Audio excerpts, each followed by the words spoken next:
debriefing you about this Turnitin plagiarism detection tool that we have subscribed to in the institute. I'll quickly take you through these slides and then show you a demo if possible. So this plagiarism detection tool at IIT Jodhpur, Turnitin, we have subscribed. Basically, it helps us to facilitate and encourage the quality of research, prevent intentional or unintentional plagiarism, and it acts as a deterrent against any accidental plagiarism. It will also help you to encourage your students in referencing and citation skill development. It can be used as a part of the development of academic writing skills.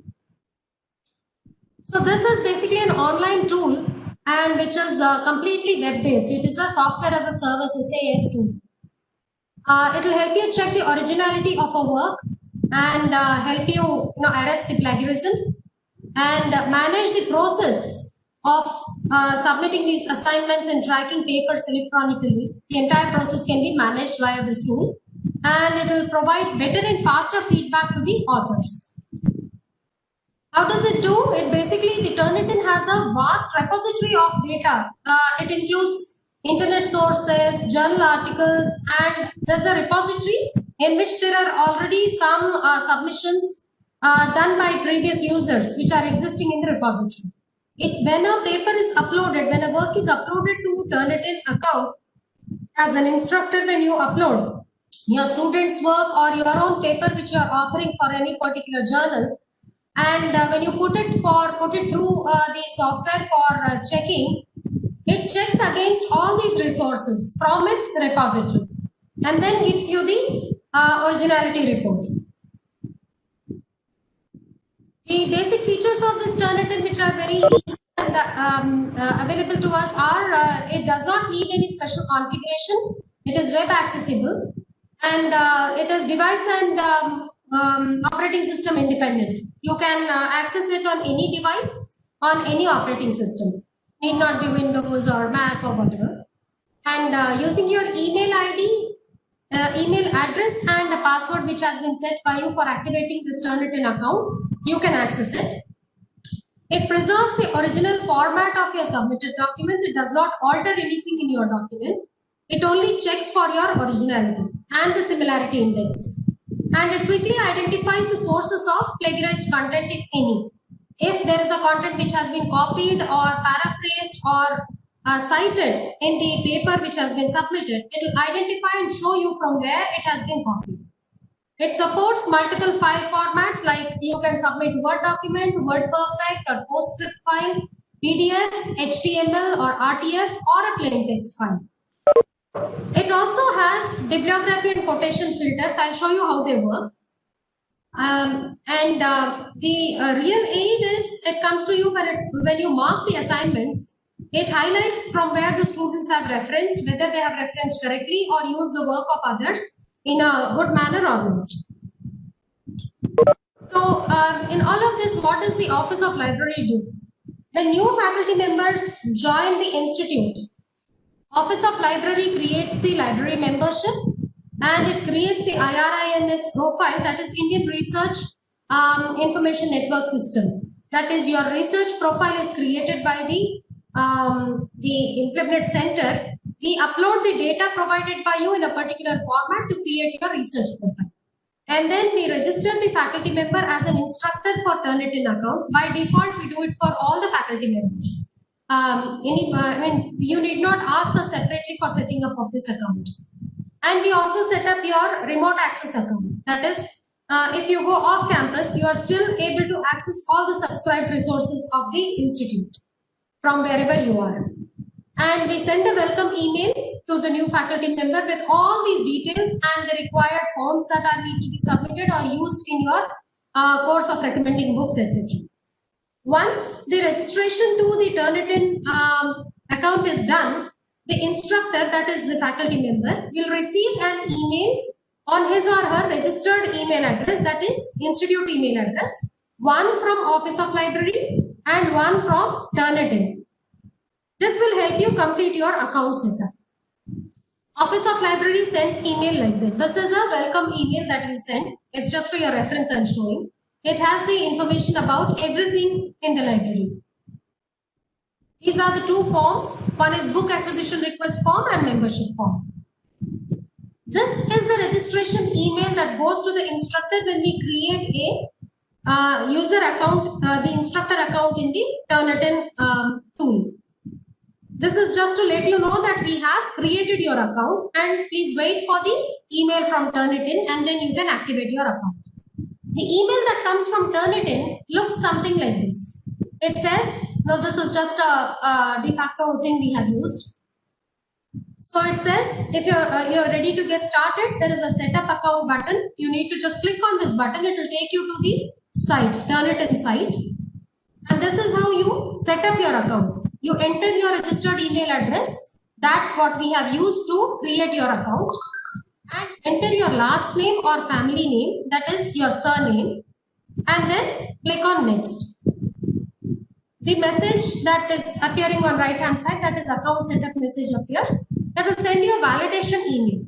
For 24 hours it is active and you have to validate your account. Please don't forget to check your spam folder also. Sometimes it happens that the email gets pushed into spam folder.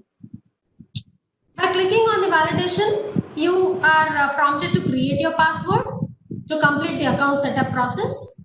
You go to this page, you are led to this page, you set up your password, confirm the password, and then this is the completion of your account. Yeah. Then the next thing is login.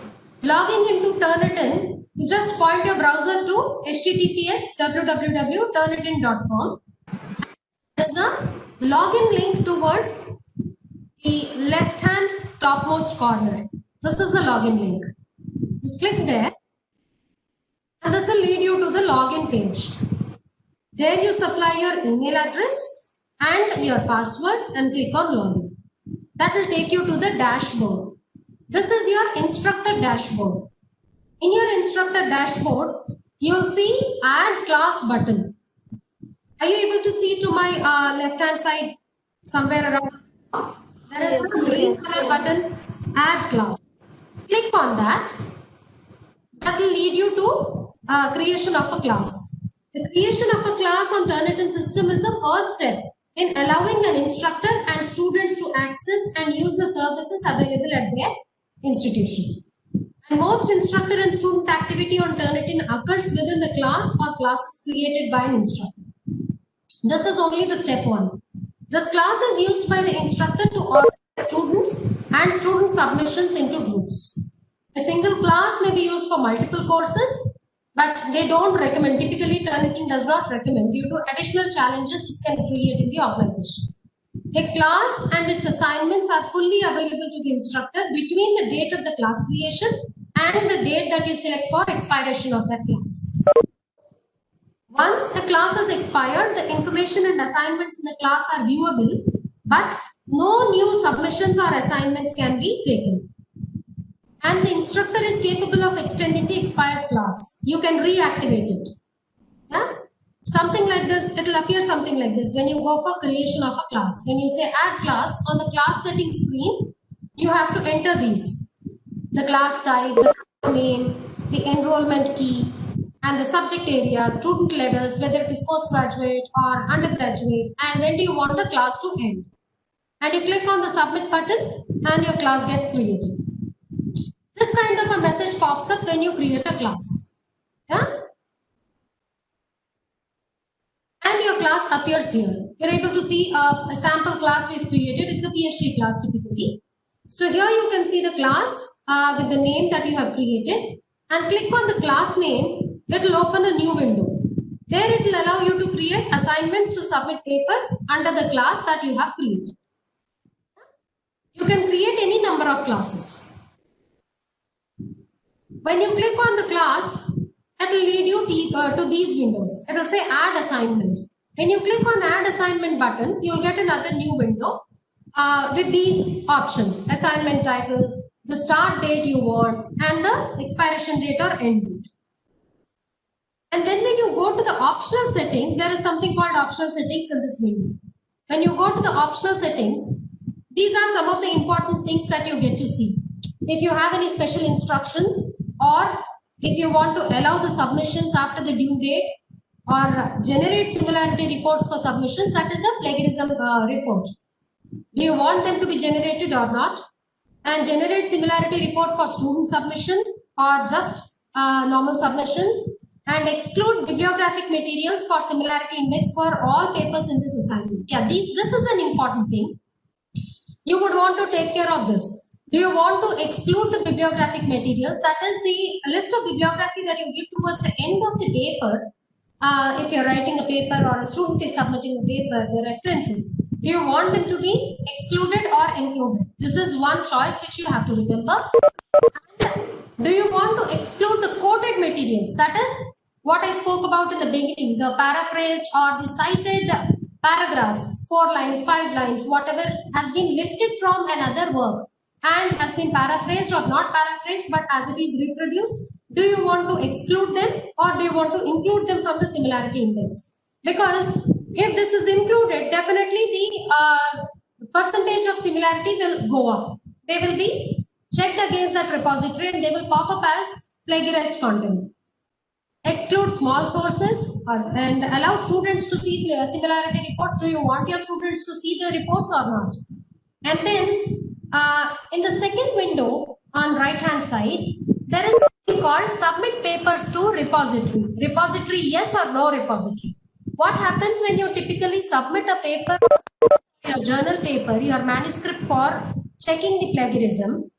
As I said, it goes, the Turnitin software, it maintains a repository on its own.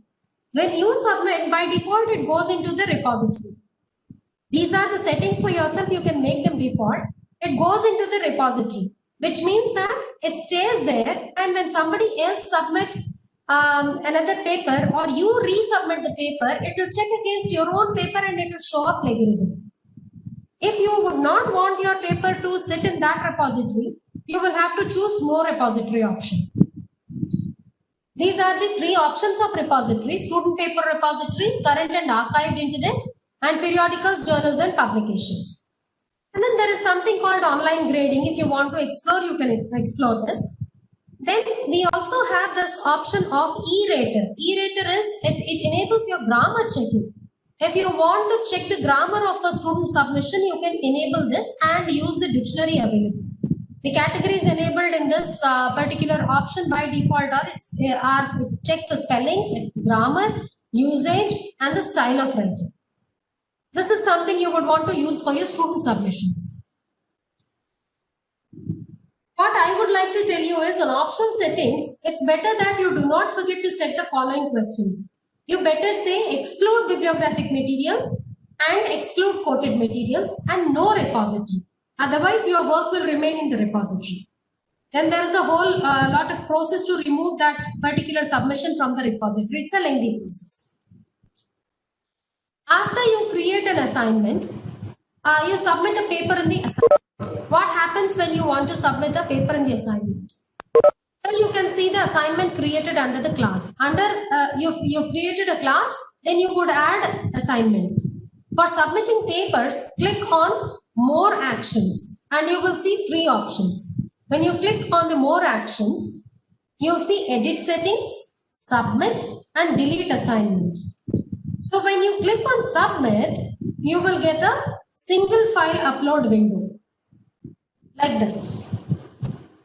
The single file upload window, there is a pull down menu here. This is single file upload option. There is a multiple file upload option as well. When you click here, you'll get that. You just need to fill these, the author name, first name, last name, and submission title, and upload the submissions. After you do this, you get a screen like this, single file upload window. It will ask you for your confirmation, the author, assignment title, submission title, etc., and will ask you to confirm. Once you confirm, it will say this is the completion. This has completed the process of submission. You can go to the assignment box. The next step is to view the similarity report. After you submit, it will take some time to check this paper against the repository and entire documentation that has in its repository to check for the amount of plagiarism or amount of similarity, the percentage of similarity. After some time, you will be able to see the similarity report. It takes some time depending on the bulk of the paper. The time can range between 5 minutes to an hour or so. So in the assignment, when you go to the assignment window after some time, you will be able to see the submitted files and the similarity percentage, which means the similarity report is ready for you to view. Here it is showing, this is a typical sample thing we have uploaded.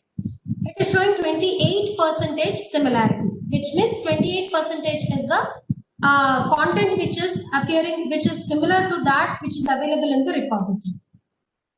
Now click on this percentage and you will get a similarity report in a separate window. Here, if you see this color, there is a color coding which is maintained by Turnitin. You'll be able to see when it is blue, it says no matching text, which means 0% plagiarism. Green is one word to 24%, and so on and so forth. Yellow means 25 to 49% matching text. That much of plagiarism is there. So this is the color coding which is used by Turnitin to understand the different grades of similarity.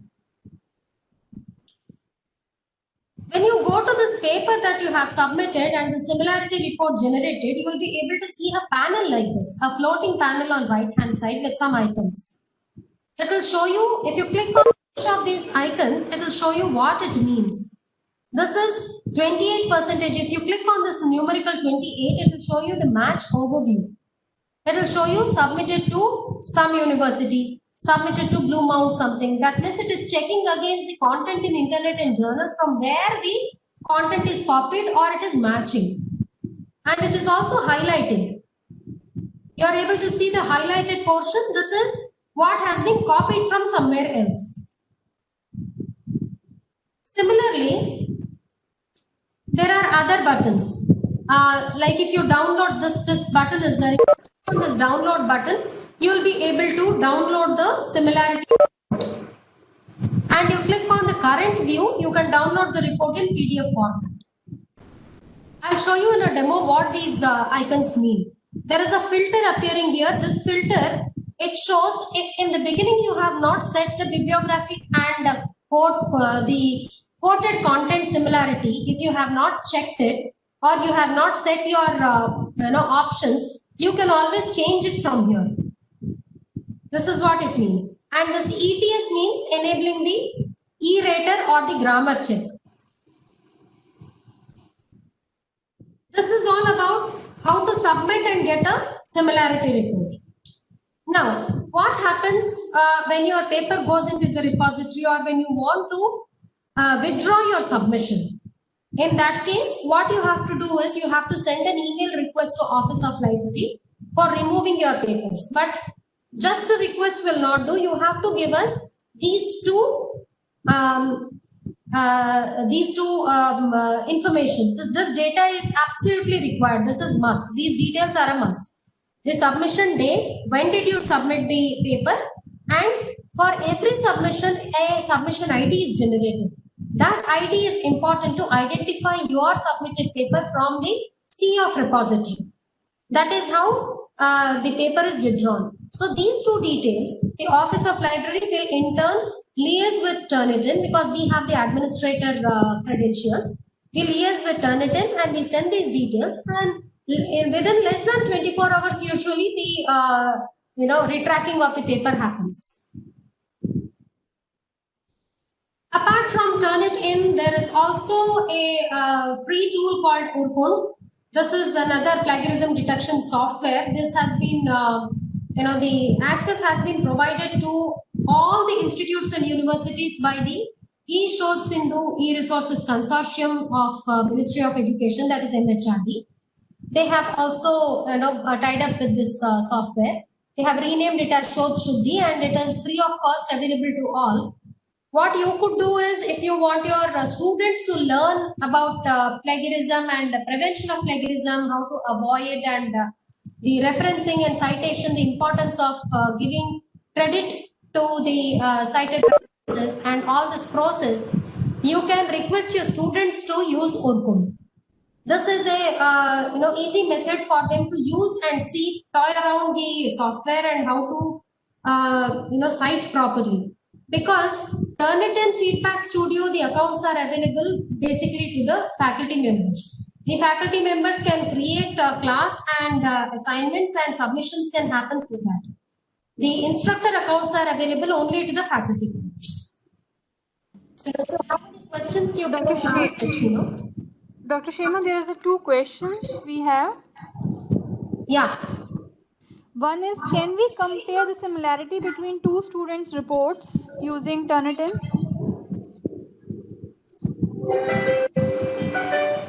Sorry, If you can see the chat, there are a couple of questions.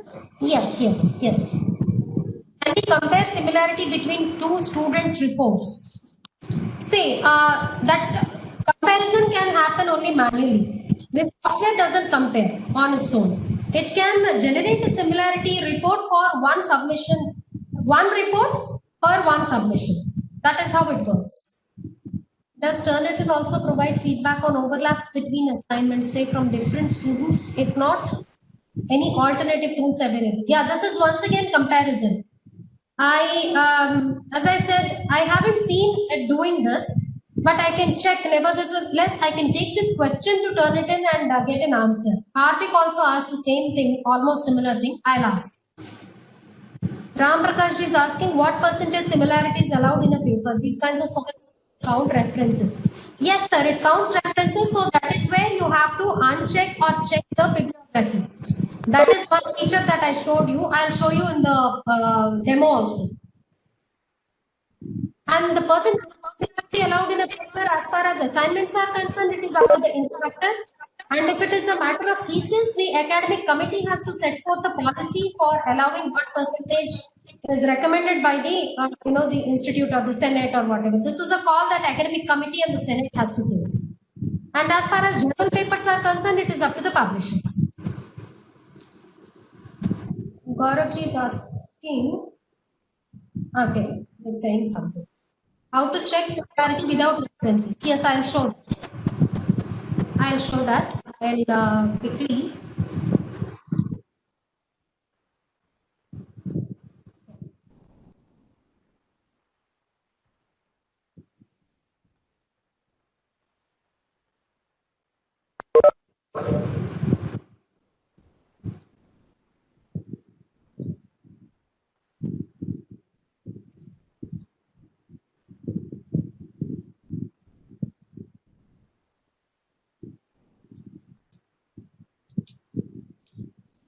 Yeah, this is where you set your exclude bibliographic materials. You're able to see 1, 2, 3, 4, fifth one in the first window. Exclude bibliographic materials from similarity index for all papers in this assignment or journal paper. This is how you can exclude the references or bibliographic materials that you have used as works cited. Exclude quoted materials from similarity index for all papers in this assignment. This is for the matter that has been paraphrased and used as a quotation or citation, the cited material. So if you have not set here in the optional settings, this appears in the optional settings when you create an assignment.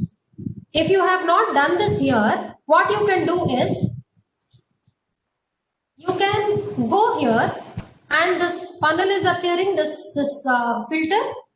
Here you can take care of this if you have already done this. So this is the filter. Is it visible, Vandana? Yes, it is visible. Yeah. So when you click on this funnel, it will show you exclude quotes, exclude bibliography. If you haven't done that in optional settings, you can do it after receiving the similarity index as well. You can click here and exclude sources other than sources that are less than how many words. You can specify the number of words or percentage, or don't exclude by size. Whatever you want to input, you can use. This is the e-writer option. This is the grammar check option. You can see these options and use whichever is applicable to you. This, when you click on this bar kind of a thing, you'll be able to see the similarity that it has spotted in the various sources that it has checked against. See, for example, slideshare.net or submitted to some university, submitted to Canterbury University or whatever. Now, it is showing how much percentage of the paper or the submission is appearing against some which has been submitted to that particular university or that particular source. When you click on 28, it is showing you the match overview. 17% from something, 4% from something. This bar gives you further more details. This is how it can be used.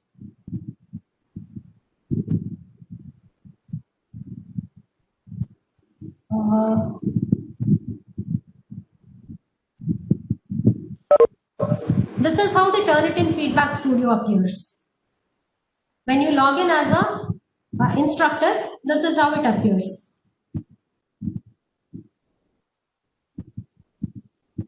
This is your class. This is the paper submission, the assignment that has been created. This is the more actions window. This is how you view the similarity index. This takes you to the, when I click on 28%, it takes me to the similarity report that has been generated.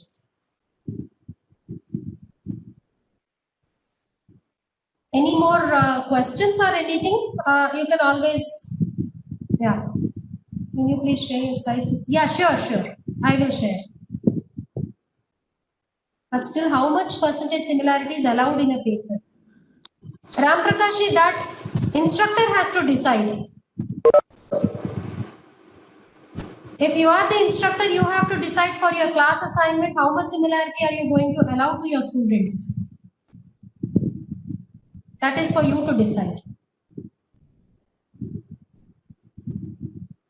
Yes, one can exclude the references. Okay, thank you, Vandana. Thank you very much, Dr. Shema. It was very informative talk. And thanks again.